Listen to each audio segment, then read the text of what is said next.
أعوذ بالله من الشيطان الرجيم. بسم الله الرحمن الرحيم. السلام عليكم ورحمة الله وبركاته.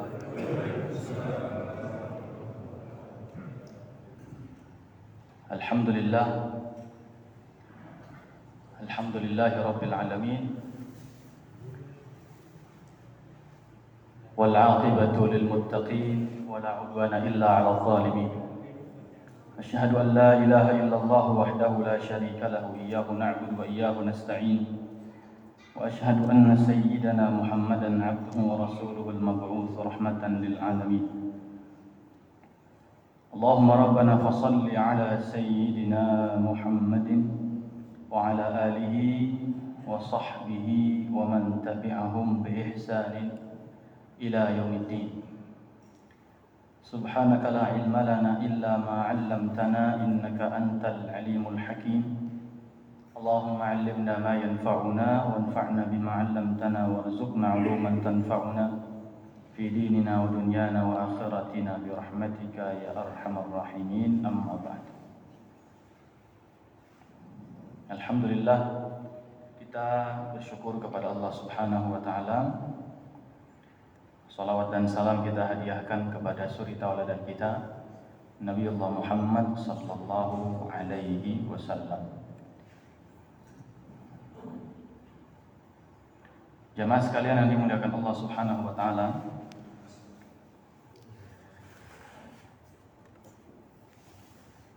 kita melanjutkan surat An-Nazi'at ayat ke-25 dan 26. A'udzu billahi minasyaitonir rajim. فأخذه الله نكال الآخرة والأولى إن في ذلك لعبرة لمن يخشى فأخذه الله. Ayat ini kembali dimulai dengan harful ataf, hurufnya huruf fa. Sebagaimana yang dijelaskan sebelumnya, bahwa huruf fa itu menandakan ada dua hal yang datangnya bergantian, susul menyusul, tapi tidak dalam waktu yang lama. Kalau waktu yang lama yang digunakan adalah summa, kemudian. Kalau fa itu lebih sering diartikan sebagai maka, ya, maka. Maka kata Allah, akhadahullah. Akhadha secara bahasa artinya mengambil. Mengambil. Allah sebagai subjek, fa'akhadahullahu, Allah mengambil Fir'aun, dia. Yang diambil dia.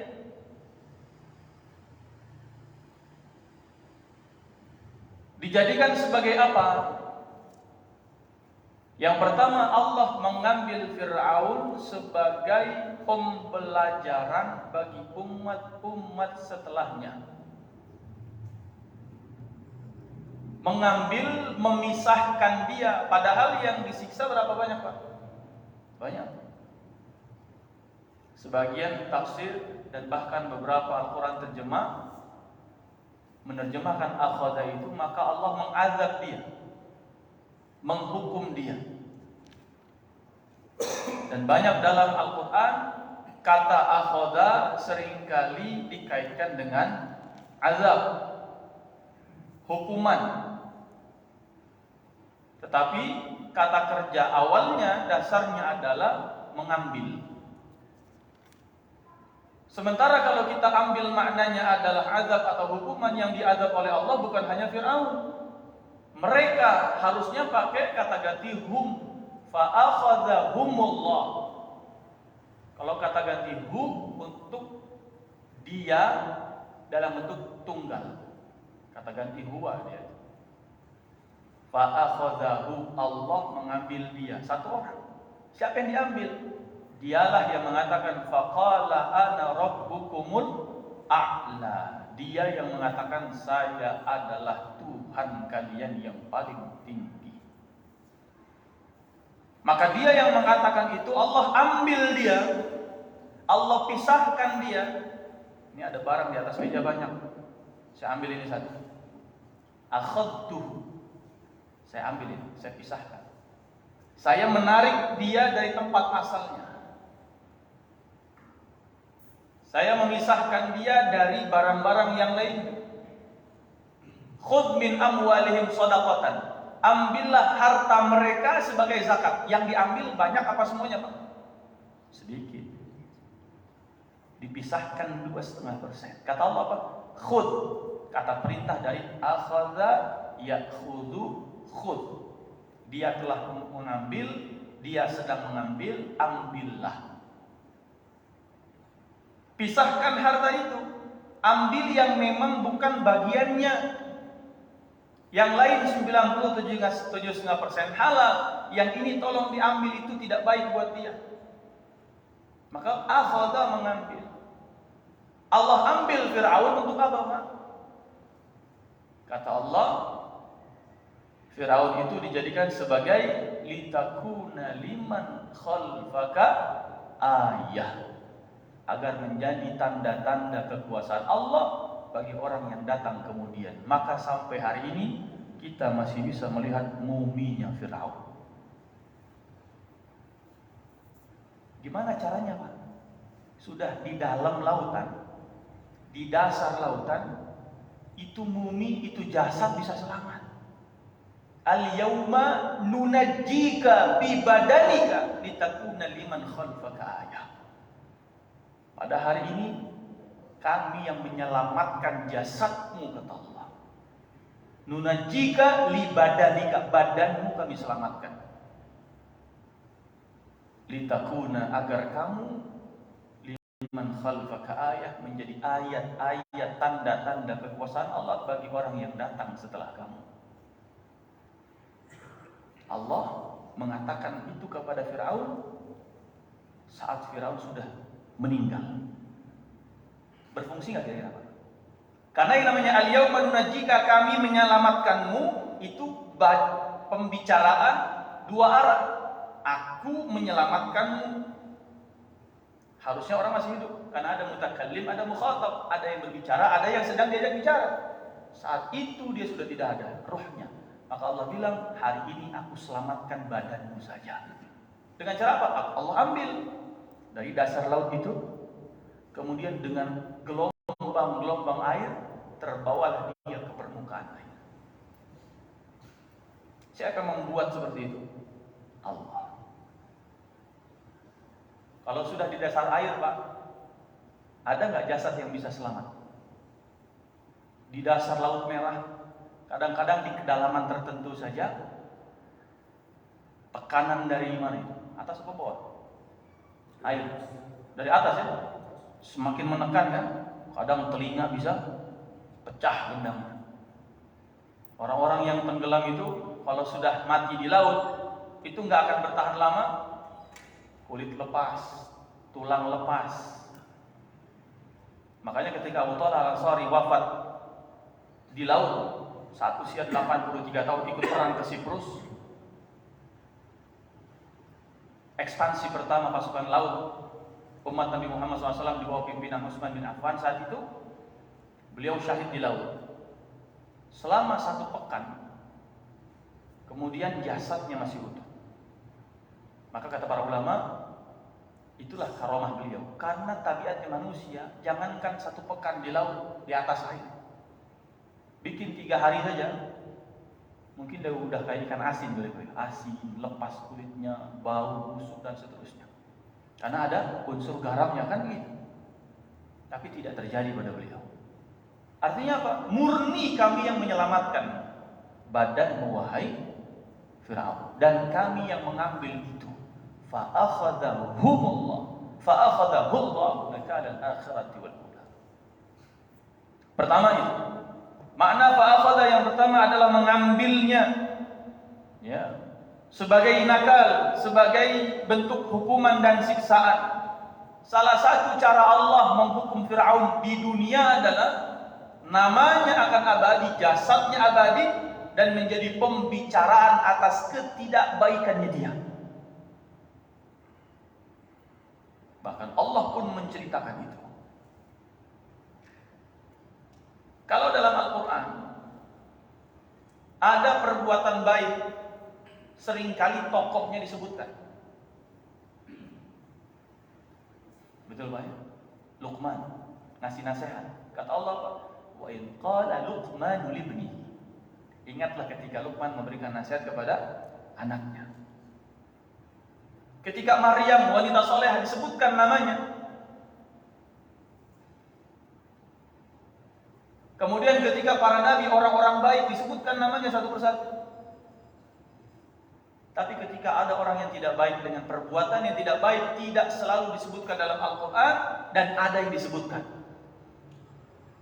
Kalau ada orang tidak baik dalam Al-Quran diceritakan kisahnya saja tanpa disebutkan namanya. Contoh kisah Qabil dan Habil, tidak ada namanya Qabil dan Habil. Contoh Abraha, tidak ada ayat satupun mengatakan Abraha. Contoh misalnya tentang Namrud, tidak ada namanya Namrud. Tentang raja yang disebut dengan Bukhtanasar dalam surat Al-Baqarah itu, tidak ada nama Bukhtanasar dalam Al-Quran. Tidak ada kemudian nama orang yang mengkhianati Nabi Isa, tidak disebutkan namanya. Apa artinya kata para ulama?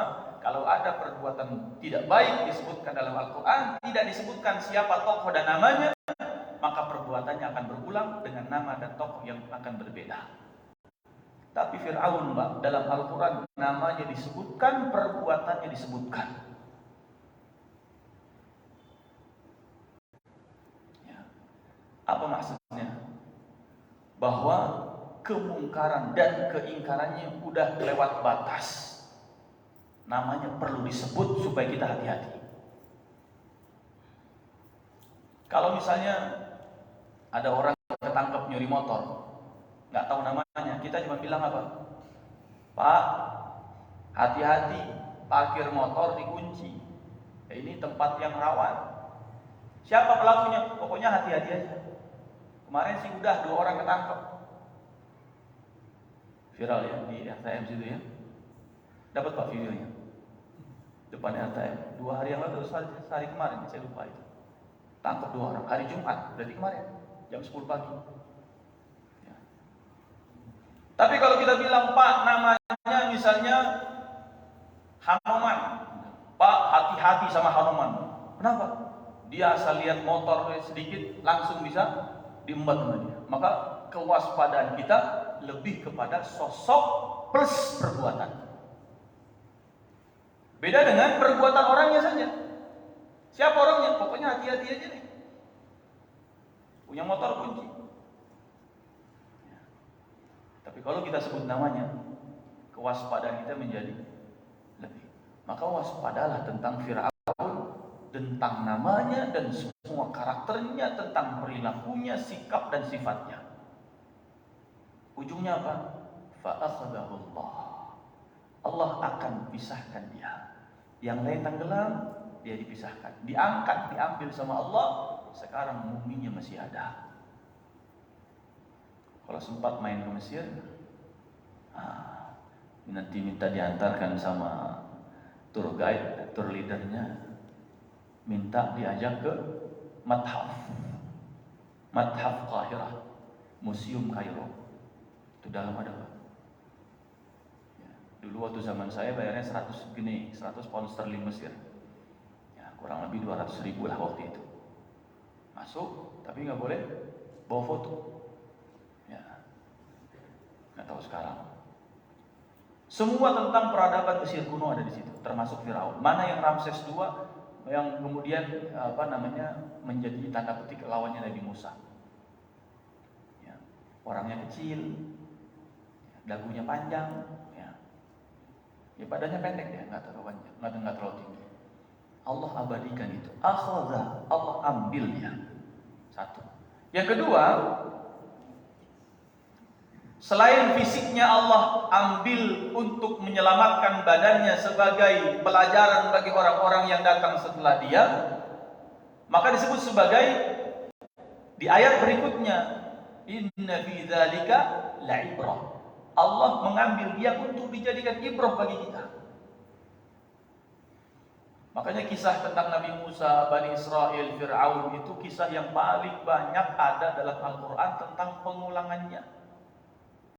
Kurang lebih sekitar 150 kali kita akan menjumpai kisah Nabi Musa dibandingkan kisah Nabi Yunus, dibandingkan kisah Nabi Sulaiman.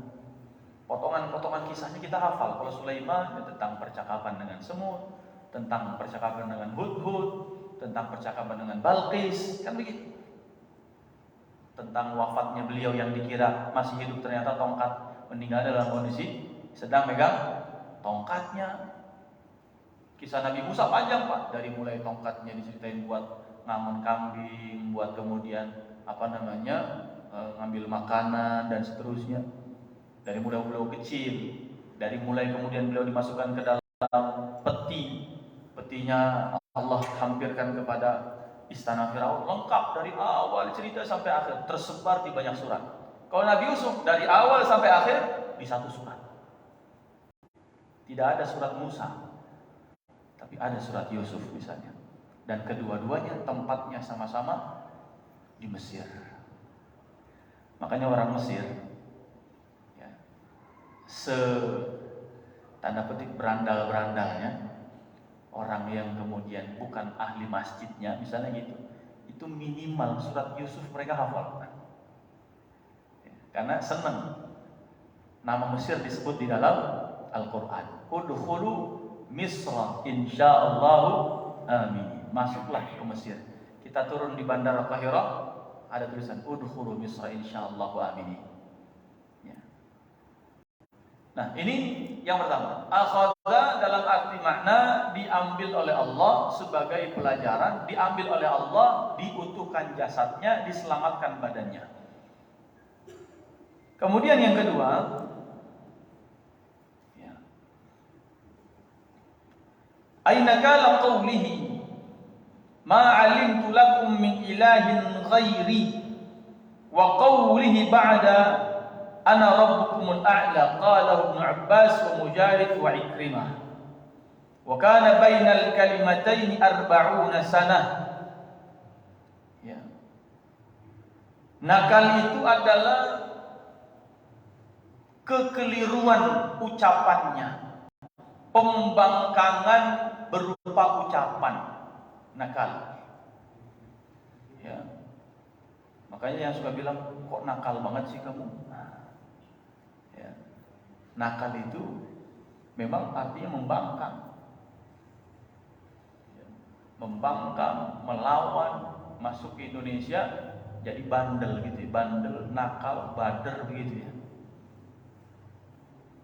Akhadahu Allahu nakal. Gara-gara ucapannya itu yang jaraknya 40 tahun Pak, antara kalimat pertama yang dia ucapkan dan kalimat kedua yang dia ucapkan. Apa kalimat pertamanya? Nakal al-akhirah. Ucapan dia yang belakangan, akhir yang terakhir.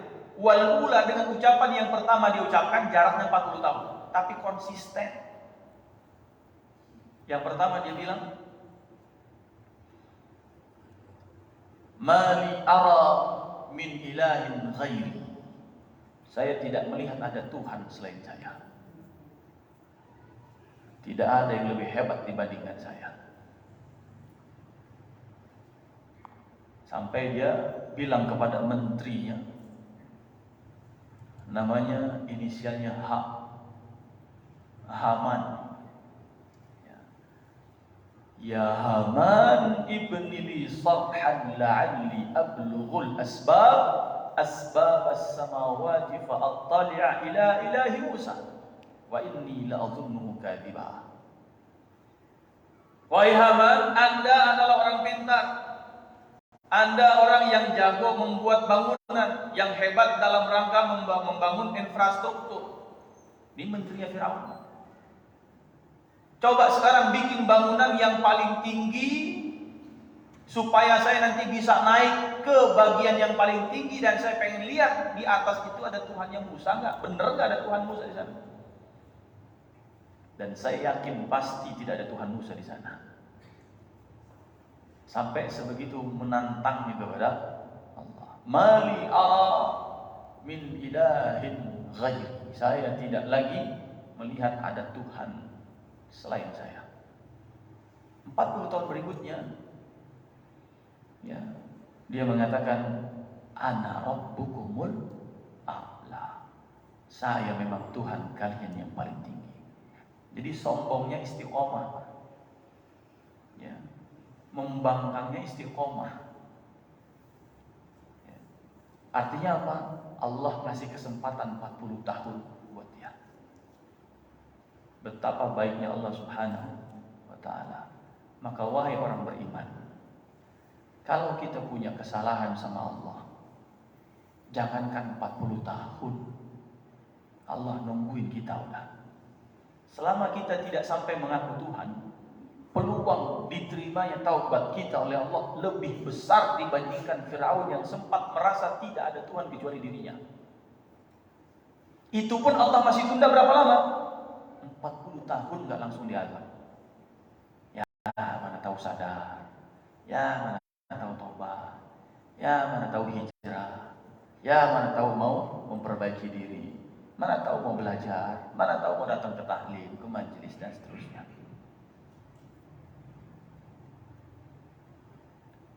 Allah katakan dalam sebuah hadis qudsinya, ya, siapa yang datang kepadaku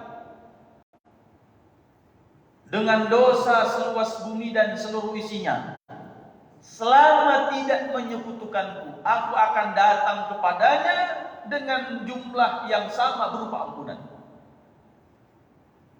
Siapa yang datang kepada aku dengan berjalan, aku akan mendekatinya dengan berlari. Siapa yang mendekat kepadaku dengan sehasta, aku akan mendekat kepadanya dengan ukuran sejari. Allah selalu bahagia ketika ada orang-orang yang masih diberikan kesempatan untuk memperbaiki diri, dia memperbaiki diri. Makanya kata Nabi, Allah itu paling senang, paling gembira, paling bahagia kalau sudah ada hambanya yang bertaubat kepadanya, kembali kepadanya. Gambarannya apa kata Nabi? Seperti orang yang kehilangan hewan tunggangannya di padang pasir yang luas, dia sedang beristirahat, bangun-bangun teh hewan gak ada. Dia cari keliling kemana-mana, gak ketemu. Tiba-tiba dia istirahat lagi, bangun-bangun tuh hewan udah ada di depan dia. Cengar-cengir. Lantas dia langsung melompat dan mengatakan, ya Allah, terima kasih, aku Tuhanmu, engkau hambaku. Saking senengnya sampai salah ngucap. Dan Allah seperti itu bahagianya kata Nabi ketika melihat ada orang yang kembali kepadanya. Dan Allah kasih kesempatan sama Firaun. Tidak ada satupun dalam sejarah peradaban umat manusia yang ada nabi serta rasulnya Allah hadirkan di situ. Setiap umat kecuali Allah berikan nabi untuknya. Tidak ada umat kecuali yang Allah berikan nabi untuknya. Wa ja'alna likulli ummatin syir'atan wa minhaja. Semua Allah kasih syariat dan manhajnya. Allah kasih utusannya. Ada yang nabi, ada yang rasul. 124.000 nabi, 300 lebih rasul, 313 rasul. Banyak.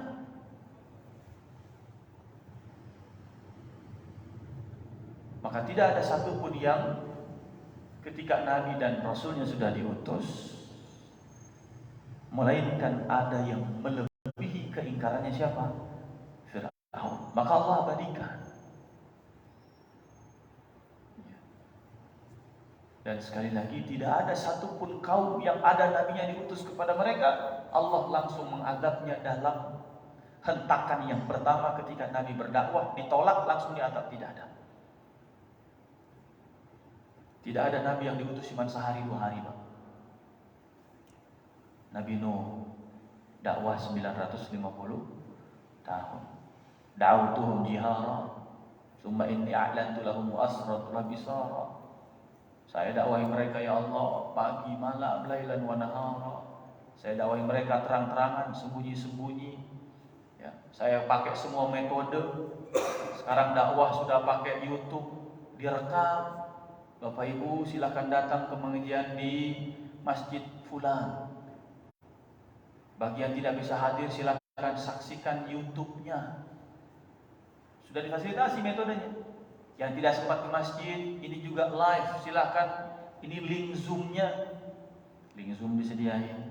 Masjidnya ada, YouTube-nya juga ada. Gak ada yang ditonton juga. Apakah berhenti? Tidak, ngaji aja lagi terus. Karena dakwah bukan tentang sehari dua hari dan bukan tentang seperti apa hasilnya. Dakwah hanya perintah Allah, ud'u ila sabil rabbika. Dakwah saja. Fir'aun ya Musa, dakwahin dia.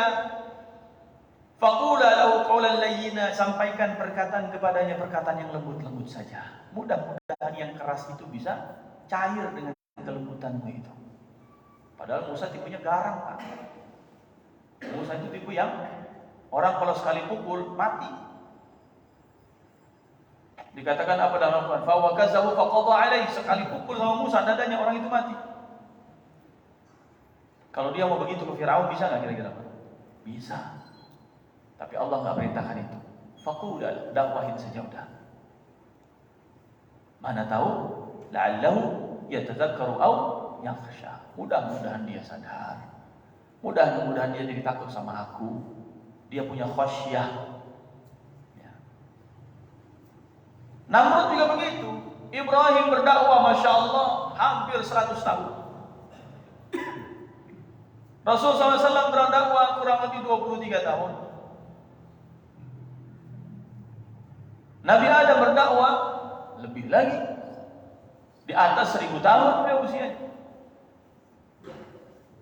Ashabul Kahfi tidurnya saja 309 tahun, tidurnya doang, belum dakwahnya. Jadi kalau kita mau nyaingin Ashabul Kahfi, tidur aja kita kalah, Pak. Belum dakwahnya, belum keteguhan mereka dalam mempertahankan akidah, melawan penguasa Bizantium yang sangat-sangat otoriter, diktator dan pembunuh. Ya. Siapa saja yang tidak mau beriman, tidak mau nurut kepada ajaran kerajaan, salib, hukum mati.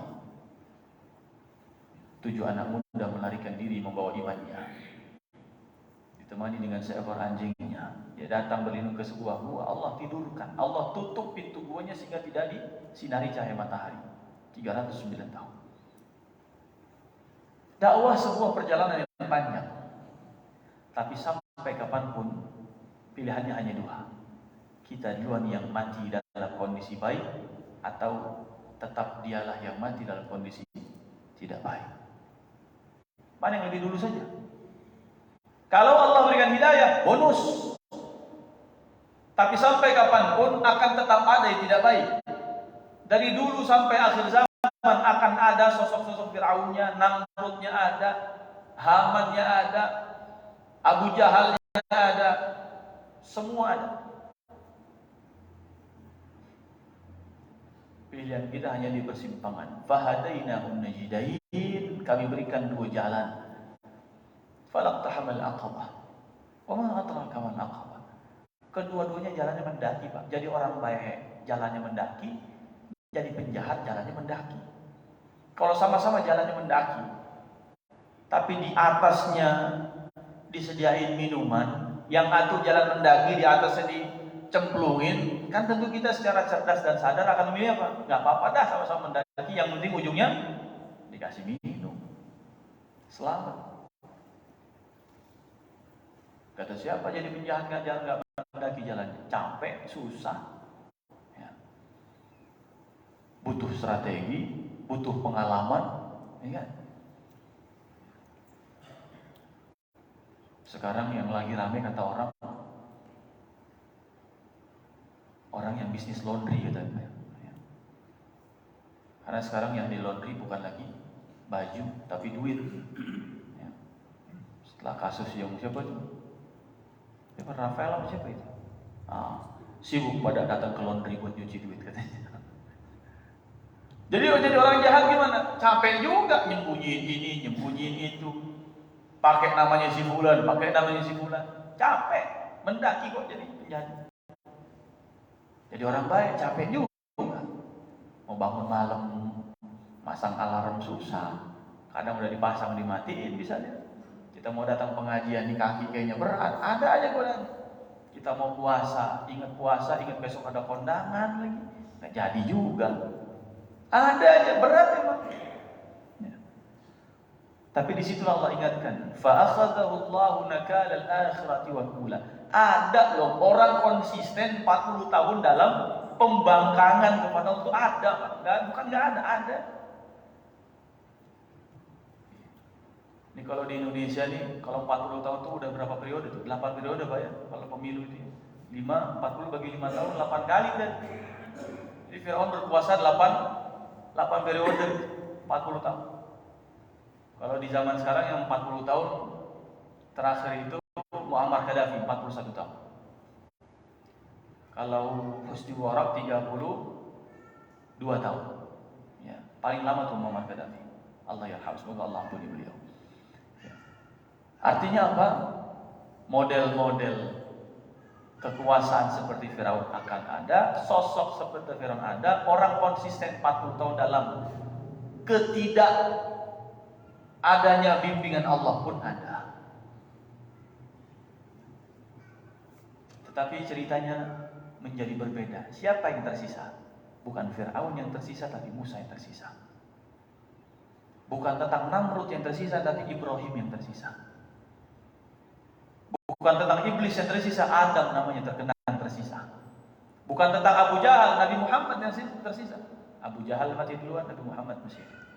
Fir'aun mati duluan, Musa masih hidup. Namrud mati duluan, Nabi Ibrahim masih hidup. Nuh yang sebelumnya meledek Nabi Nuh ketika bikin kapal, sakhiru minhu qala in taskharu minna fa inna naskharu minkum kama taskharun. Enggak apa-apa kalian ejek saya sekarang, tapi nanti ada saatnya saya akan mengejek kalian semua. Ngapain Nuh bikin kapal kok di padang pasir, enggak ada lautan bikin kapal? Gila apa ente? Begitu. Diledekin. Enggak apa-apa. Silakan ngomong apa adanya. Silakan ngomong terserah. Tapi nanti ada saatnya kalian menyesal dengan semua omongan kalian. Nuh selamat dengan bahteranya dan orang-orang yang beriman kepada Allah melalui perantara risalah Nabi Nuh, tapi yang ngejek dia binasa. Yang ngejek Nabi Lut, Nabi Lut jangan sok suci. Ini istrimu aja juga suka kok sama perempuan. Ayolah gabung sama kita-kita. Enak kok datang sama laki-laki itu, enak, sama enaknya juga. Subhanallah. Tapi apa akibatnya? Mereka terhabisi oleh Allah. Lutnya tersisa. Masih ada. Allah sedang memberikan kabar. Fa akhadahu Allahu nakala al-akhirati wal ula inna fi dzalika la'ibratan liman yakhsha. Apa ibrah besarnya? Yang namanya pengusung kebaikan. Allah tidak pernah meminta hasil, tapi dalam semua perjalanan Al-Qur'an pengusung kebaikan akan senantiasa ada. Bahkan usianya lebih panjang daripada ketidakbaikan yang diusung oleh pelaku ketidakbaikan. Kadang-kadang kita kalau nggak sabar sebagaimana sahabat Nabi, ya Rasulullah, mata Nasrullah, kapan datang pertolongan Allah? Bila datang ya Rasulullah, kapan Allah tolong kita ini? Kita udah disiksa. Bila yang masih hidup, Umayyah yang sudah meninggal. Ya. Selama apa? Selama sabran ala yasir. Sabar. Menghadapi semua itu, apapun simbol-simbol ketidakbaikan dan pelaku-pelaku ketidakbaikan dalam standarnya Al-Quran dan penilaian Al-Quran, akhirnya sudah Allah kasih tahu semuanya. Ada ibrahnya semua. Dan Allah jadikan akhada, Allah ambil itu sebagai bahan pelajaran kita. Itu yang kedua. Yang ketiga,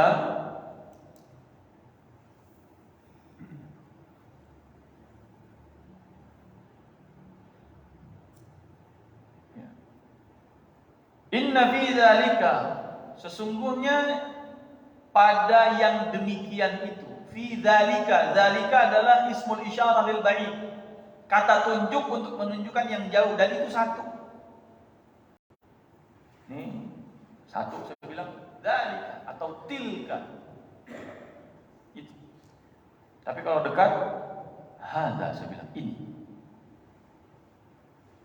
Ya bahasa Inggrisnya that gitu ya. Itu. Kalau dalam bahasa Al-Quran ada isyarat untuk menunjukkan jarak yang jauh, dua maknanya. Kalau dalam hal kebaikan, yang jauh itu berarti adalah kemuliaan. Contoh, tilkar rusul faddalna ba'dahum ala ba'd. Itulah para rasul yang telah kami muliakan satu di antara yang lain. Kami utamakan satu di antara yang lain. Itulah para rasul. Itu jauh, karena rasul jauh dengan segala keutamaan mereka. Nggak akan bisa kita kejar. Segala kebaikan amal soleh mereka itu jauh dari capaian kita dan statusnya kita, sehingga tidak bisa dikejar. Atau jauh masanya, karena sedekat-dekatnya sesuatu masih bisa kita hampiri. Dan para rasul itu hidup di zaman yang jauh dibandingkan kita, masanya sekian ribu tahun sebelum kita. Minimal yang terdekat Rasulullah itu pun 1400 tahun sebelum kita. Tetapi kalau bahasanya adalah dzalika, ya. Contoh saya dzalikal kitabul la raiba fihi, itulah Al-Qur'an, jauh kemuliaan tinggi sekali. Tapi kalau dalam hal keburukan, kok Allah bilang dengan sesuatu yang jauh, itulah artinya apa? Mereka jauh dari karunia, perlindungan, rahmat, pertolongan Allah Subhanahu wa taala. Di mana konteksnya? Inna fi dzalika, sungguh Fir'aun itu, kata Allah, dalam cerita Fir'aun, dalam karakter Fir'aun itu, dalam sosok Fir'aun itu, la ibratan liman yakhsha. Karena Fir'aun jauh dari Allah, jauh dari hidayah Allah, jauh dari rahmat Allah, jauh dari pertolongan Allah, jauh dari sisi Allah. Allah nggak mau dekat-dekat sama dia. Dan dari semua itu ada ibrah. Berarti Allah meminta kita mengambil ibrah bukan hanya dari hal-hal yang baik. Kalau ada hal-hal yang tidak baik, ambillah ibrahnya. Ada orang, ya, kemudian maaf misalnya, dalam pandangan mata kita, kok bajunya begitu ya, kok auratnya kebuka ya, misalnya. Ada unsur yang dalam syariat misalnya dipandang bukan tuntunan, membuka aurat, sementara perintah syariat adalah menutup aurat. Apa? Kita ambil ibrahnya. Subhanallah. Saya bersyukur ya Allah, Engkau bimbing saya hidayahmu untuk bisa menutup aurat saya sebagaimana yang Engkau syariatkan. Bersyukur. Jangan kemudian mengklaim, wah ini ahli neraka nih dia nih. Ini pasti masuk neraka buka aurat nih. Tidak, tapi ibrah kembali kepada kita. Bukan melempar sesuatu kepada orang dengan penghakiman, tapi apa ketidakbaikan dalam pandangan syariat yang bisa kita ambil ibrahnya. Ada orang, ada azan berkumandang nggak sholat. Itu kayaknya lagi digoda setan. Kayaknya ada jinnya itu. Asal itu ya kayaknya kesurupan dia itu. Masa ada panggilan azan, telinganya nggak dengar. Masa ada panggilan azan nggak datang ke masjid. Ini pasti nih makanannya makanan yang haram. Ini pasti nih. Wah, macam-macam kita menghakimi dia. Bagaimana ibrahnya? Subhanallah, alhamdulillah, ya Allah, Engkau masih berikan telinga kepadaku yang mendengar suara azan panggilan untuk datang ke rumahmu, aku pun sanggup menjawabnya. Hadirkan ibrah itu. Ya. Tetapi Allah gariskan yang terakhir, bahwa ibrah itu hanya bisa diambil, didapatkan oleh orang-orang yang yakhsha. Orang-orang yang punya khasyah, rasa takut kepada Allah, takut nggak disayang Allah, takut nggak bisa masuk surga, takut nggak diridhai oleh Allah Subhanahu wa taala. Rasa takut itulah yang disebut sebagai khasyah, dan Allah katakan innama yakhsyallaha min ibadihil ulama. Yang akan punya rasa takut kepada Allah hanya orang-orang yang mendalami ilmu, apapun ilmunya. Ayat itu mengatakan ulama bukan berarti ulama secara tekstual. Karena ayat-ayat sebelumnya bercerita tentang ciptaan Allah yang ada di langit dan ada di bumi. Maka kata para ulama, ulama pada ayat itu adalah bukan ulama hanya ulama dalam bidang agama, tapi semua orang berilmu. Semakin dia mendalami ilmunya, sejatinya harusnya semakin membuat dia takut kepada Allah Subhanahu wa taala. Dan salah satu ilmu yang Allah hadirkan dalam surat An-Nazi'at 25-26 ini tentang Fir'aun dan segala hal yang berkaitan dengan Fir'aun. Mudah-mudahan ada manfaatnya. InsyaAllah kita lanjutkan di pertemuan berikutnya, ayat ke-27. Kita buka tema yang baru. Hadanallahu wa iyyakum ajma'in, wabillahi taufiq wal hidayah. Wassalamualaikum warahmatullahi wabarakatuh.